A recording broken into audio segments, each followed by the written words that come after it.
Salut à tous, très content de te retrouver aujourd'hui pour une nouvelle vidéo sur Ethereum. Alors Trump en a acheté pour 200 millions de dollars. Alors est-ce qu'ici Ethereum serait prêt à venir casser son ATH des 5000 dollars? C'est la question à laquelle on va essayer de répondre. Et pour répondre à cette question, on va essayer d'enlever tous ces biais parce que moi-même je suis exposé sur Ether, donc j'ai forcément des biais qui peuvent être haussiers. On va essayer de gommer tout ça et on va essayer de répondre à cette question factuellement. Quelles sont les informations qu'on a là aujourd'hui sur Ethereum qui pourraient nous certifier, nous garantir, nous permettre d'imaginer un Ether qui pourrait venir casser son ATH dans les prochaines semaines ou dans les prochains mois?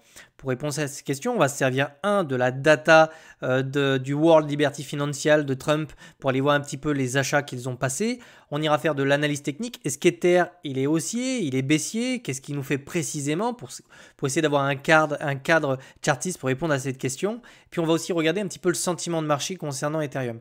Alors globalement, on va essayer d'être rapide sur les projections à long terme. Est-ce qu'Ether ici, il est haussier? Oui, pour le moment, Ether, il est toujours haussier. Si on regarde sa dynamique, on fait des creux qui sont toujours ascendants.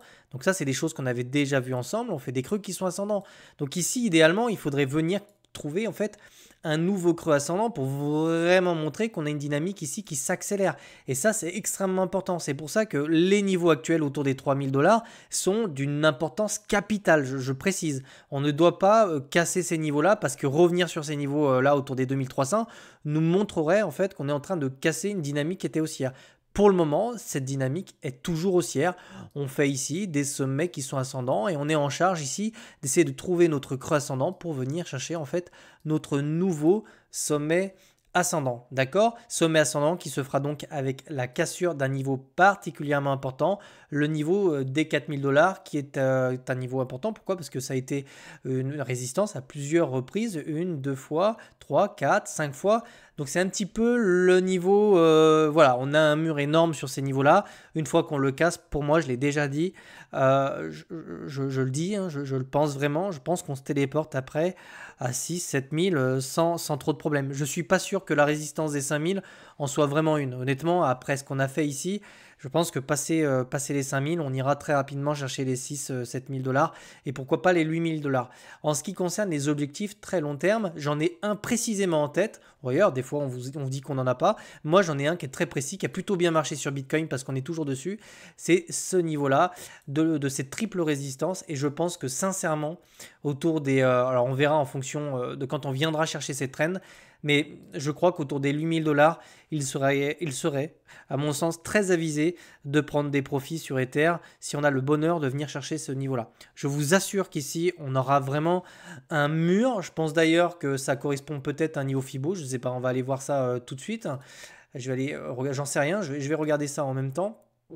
Ça correspond au niveau des 1,60, voilà, à peu près 1,61,8. Alors, ce que tu dois savoir, c'est que le niveau des 1,61,8 est le premier niveau majeur sur lequel on doit prendre des profits. La résistance se situe un petit peu au-dessus, ok? Si on vient la chercher, donc on se situe entre les 1,61,8 et les 2 de Fibonacci, ok? 1,61,8, c'est le premier gros niveau. 2,61,8, ça nous donne un Ether autour des 11 000 dollars. Je dirais que c'est le niveau, c'est le big up, c'est le niveau un peu au-dessus, ok?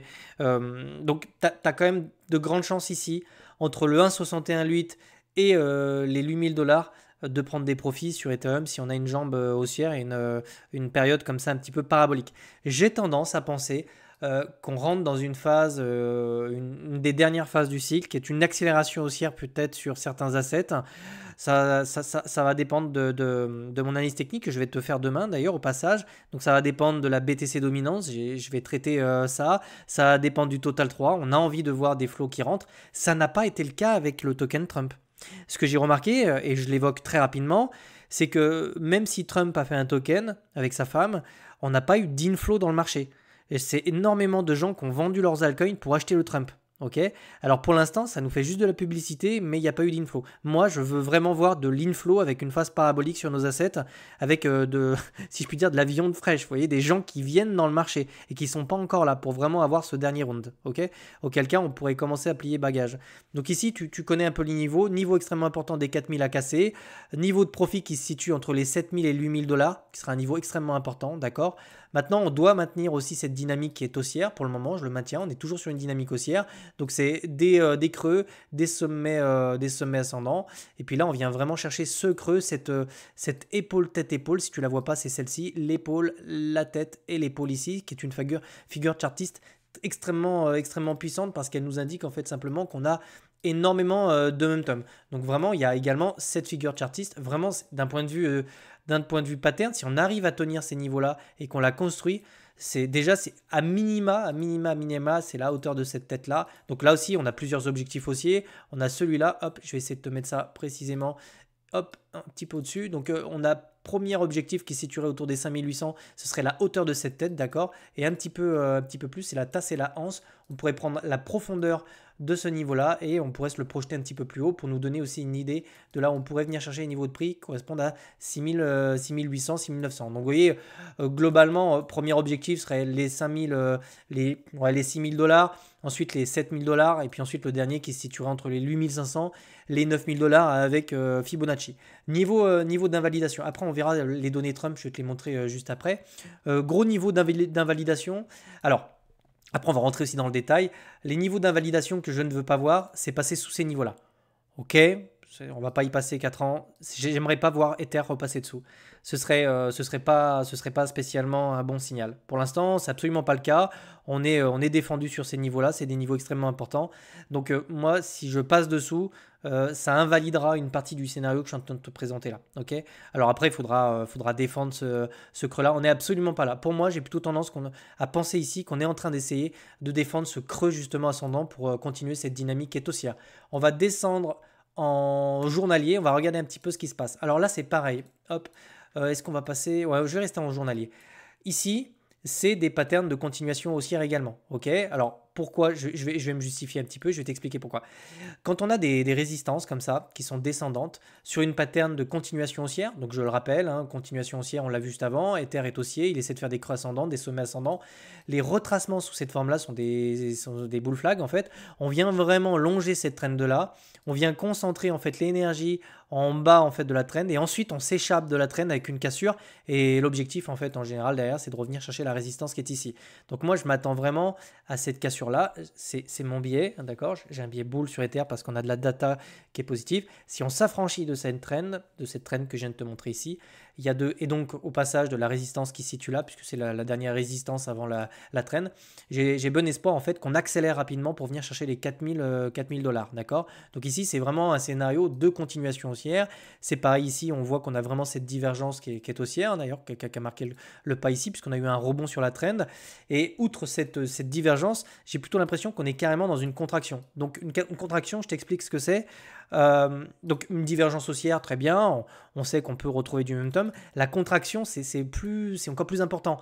Ça nous montre qu'ici, il y a un goulot d'étranglement, on le voit ici, d'accord, avec une concentration de l'énergie sur le bout du goulot. Et en fait, une fois qu'on a la délivrance, donc par le bas, par le haut, ça on n'en sait absolument rien, hein, on n'est pas des magiciens, on sait qu'on aura un mouvement explosif et impulsif ici. Je parie à la hausse parce qu'on a de la data et parce que le marché est haussier.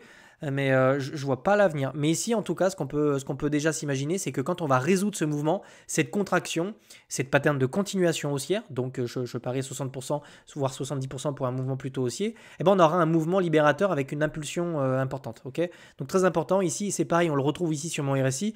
On vient comme ça retrouver des zones de neutralité sur le bas d'un support ici. On a vraiment du mal à passer. On pourrait avoir une accélération, mon pinceau s'il vous plaît, une accélération pour essayer de retrouver derrière la zone de surachat pour revenir chercher les 4000 dollars. Donc plutôt positif toutes ces nouvelles.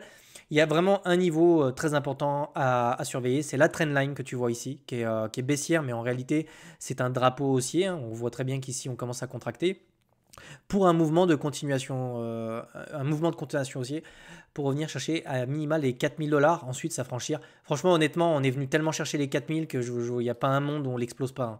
J'ai vraiment du mal à me dire qu'on peut se faire rejeter encore indéfiniment sur ces niveaux-là. Je pense vraiment que sur une structure de type épaule, tête, épaule, on revient chercher là, c'est pour le démonter, d'accord.